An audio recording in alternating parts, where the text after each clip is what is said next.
The Young Thug YSL RICO trial may be coming to an end on Monday. Each defendant's lawyers had a private meeting with Adrian Love and Fonnie Willis on Thursday morning. It's been reported these meetings included plea deal negotiations, but nothing's been confirmed. Court was initially supposed to begin around 11, but then got pushed back to 12, then canceled for the entire day. So earlier today, we were all waiting for the judge to rule on whether or not she was going to grant a mistrial, but then out of nowhere, all these unconfirmed sources were saying there's actually meetings going on for plea deals. So what it sounds like, the state knows they messed up so bad and they'd rather just end this all. They're fishing to see if defendants would take a plea. No one takes a plea and the trial goes on. The judge then has to rule on the motion for mistrial. Or I guess some of them could take pleas and some of them can't. Because remember, this case is very complex. They do have murder charges in there. Shannon Stillwell's charged with murder, so is Mr. Nichols, and so is Yak Gotti. And obviously Lil Rod's already been convicted of his 2019 murder. The only people that aren't charged with murder are Thug and Huey. So when it comes to plea deals, I'm skeptical if Thug would even take one, because they are a few months away from possibly being acquitted, and Thug would have to accept guilt and become a felon, which would be hard to tour. I reported on this back in December of 2022, and this changes things for me. George right here is a popular Atlanta journalist. He tweeted this in December of 2022. For everyone talking about how Young Thug is standing strong by not taking a plea agreement, the district attorney's office isn't offering Jeffrey Williams any deal that doesn't leave him in prison forever. He's the target of this case. Everyone else is optional. My read here is that the DA will deal out almost everyone if it means improving their chances of convicting Thug. If the gang targeted someone for shooting, who pulled the trigger is less important to Willis' office than who turned on the green light. I'm rather surprised at the deals that have been made, but in that context it makes sense. The DA's office says Thug was a shot caller. People who are suggesting some kind of agreement where Thug instructed other YSL gang members to plead out so he can take the charges are missing the point. Thug doesn't have leverage. Also, if Thug and Brian Steele go down, they will go down fighting. I also don't see Fonnie Willis swallowing her pride and giving Thug a favorable plea. I don't see it. If they give him a plea, they're going to want him to testify against other people, and I think they want him to serve jail time, longer than he already has. Could Shannon get a plea deal when he has murder? I don't know. Could Yak get a plea deal when he has a murder charge? I don't see all this happening. I feel like they're going to want them to serve time. I just know Judge Whitaker has her feet swinging in the air at the thought of this trial being resolved without her needing to make a tough decision. I'm with y'all. I'm on the outside looking in, hoping Thug beats this motherfucker head on and doesn't take a plea. But he's the one actually going through it, not us, and he has advice from the best. I know they're not accepting just any bullshit offer. Full respect to whatever decision he makes. Yeah, I mean, if there's an offer on the table for Thug not to testify against anyone, and maybe it's like an Alfred plea, I don't see Thug taking any deal where he gets time, me personally. But if there's an offer on the table where he has to serve like a few more years and he doesn't have to testify against anyone, it might be tempting to him and Brian Steele to be like, yo, you could be out in 2028. I don't see the state offering him a plea like that because they're so horny to get him in jail for life. If he has a chance to take a plea that has minimal or no extra time served, it would be insane to try to proceed with the trial. Do you think the state would offer that at this time? I don't. Do you think Thug would accept felon status? I don't. Do you think Thug would accept needing to say certain untrue statements? I don't. There's a lot of considerations and we are in the dark. So many innocent people take plea deals. It's not just right. It's not just, but it is understandable. If he wants to get out in a few years, he'll probably do it. But if they say, hey, we'll give you a plea deal where you're in jail for 20 years, he's not doing that. I promise you that.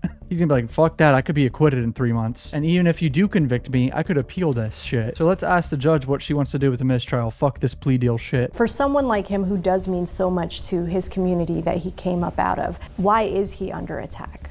Why is he being targeted? He's like the easy target. So if somebody gets arrested and gets in trouble and they want a deal, law enforcement officers are all too eager to say, well, tell us about Mr. Williams. Is he involved in this? What do you know about him? That's the problem with this case. It's coming from the word of people who are getting deals to say, yeah, he was there, or I saw him around, or he gave the order, or I heard from someone else he gave the order. That's what this case is about.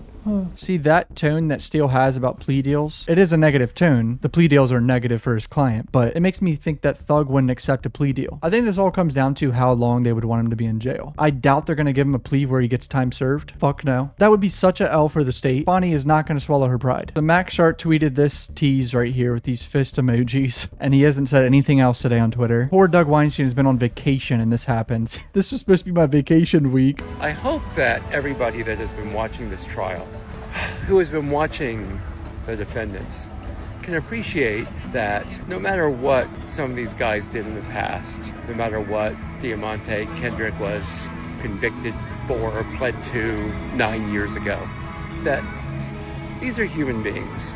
And I have gotten to know Diamante pretty well over the past several years, which you would expect, given that I've been sitting next to him in court I don't know, 70 or 80 or 90% of the days for the past since January 2023. And people are complicated. People do good things, people do bad things, and you shouldn't judge people by what they may have done on their worst day, nor on what they did on their best day. But I hope everyone understands that these are human beings that are on trial. And as interesting and as entertaining as it may be, as much as you have invested in these people, they all are complex individuals, and there's a lot going on. It's a good message there from Doug. Good morning, friends. So here we go. I believe that we will be starting court this morning in the YSL case around 11:30. I'm hoping that at that time, many of us will know what's going on. We'll have a better idea of what's happening in this case as we go forward. Of course, this case is unpredictable. I mean, I can't tell you exactly what's going to happen. I will not be there, obviously, as you can tell from my being situated in my wife's car and not in my car. But Jay Apt will be in court. So tune in like I am, and we will all see together, my friends, what is going to be happening in the YSL case today. From that video, it doesn't seem like he's even hinting that there was plea deal negotiations. He's obviously out of the loop and across the country, but I can't go away and leave you guys for 3 days before we're in the mistrial situation. 3 days. How hard is that? I've been on this case for 2 years almost. Wander off for a few days to see my mom, and look at what I'm missing. Everything is in good hands. And now I'm going to answer none of your questions that you post. Thug's sister's Twitter is interesting. She said, "Listen to Brian Steele. We are strong. Whether or not any plea makes sense depends on the details of the plea. Let's not forget the people every day, people across America plead guilty just to get out of jail. I won't judge anyone for taking a deal. Unless everyone pleads out, it is not seen to do Fani Willis and company any good because the incentive to cut a deal from her perspective is to end the trial and avoid the embarrassment of a mistrial due to incompetence." That's what I was thinking as well. They all have to plea out. The state's so desperate, they all have to plea out for this to work for the state. If only a few do, then the judge still has to rule on if there's a mistrial, and then the trial could go on. I don't know. I have a sneaky feeling that somehow, some way, this trial is going to go on. And I know that sounds crazy, but I truly believe that. I feel like they're not going to take any pleas. I have a feeling the state won't budge on whatever they offer them because they have pride and they don't want to look like an embarrassment, which they are. And Steele isn't going to budge on shit. He's not going to want to do anything they say. So yeah, comment down below what you guys think. Go ahead and start a conversation on this in the comments. I guess I'll update this on Monday or Sunday or something if more shit happens over the weekend. Love you guys. Peace out.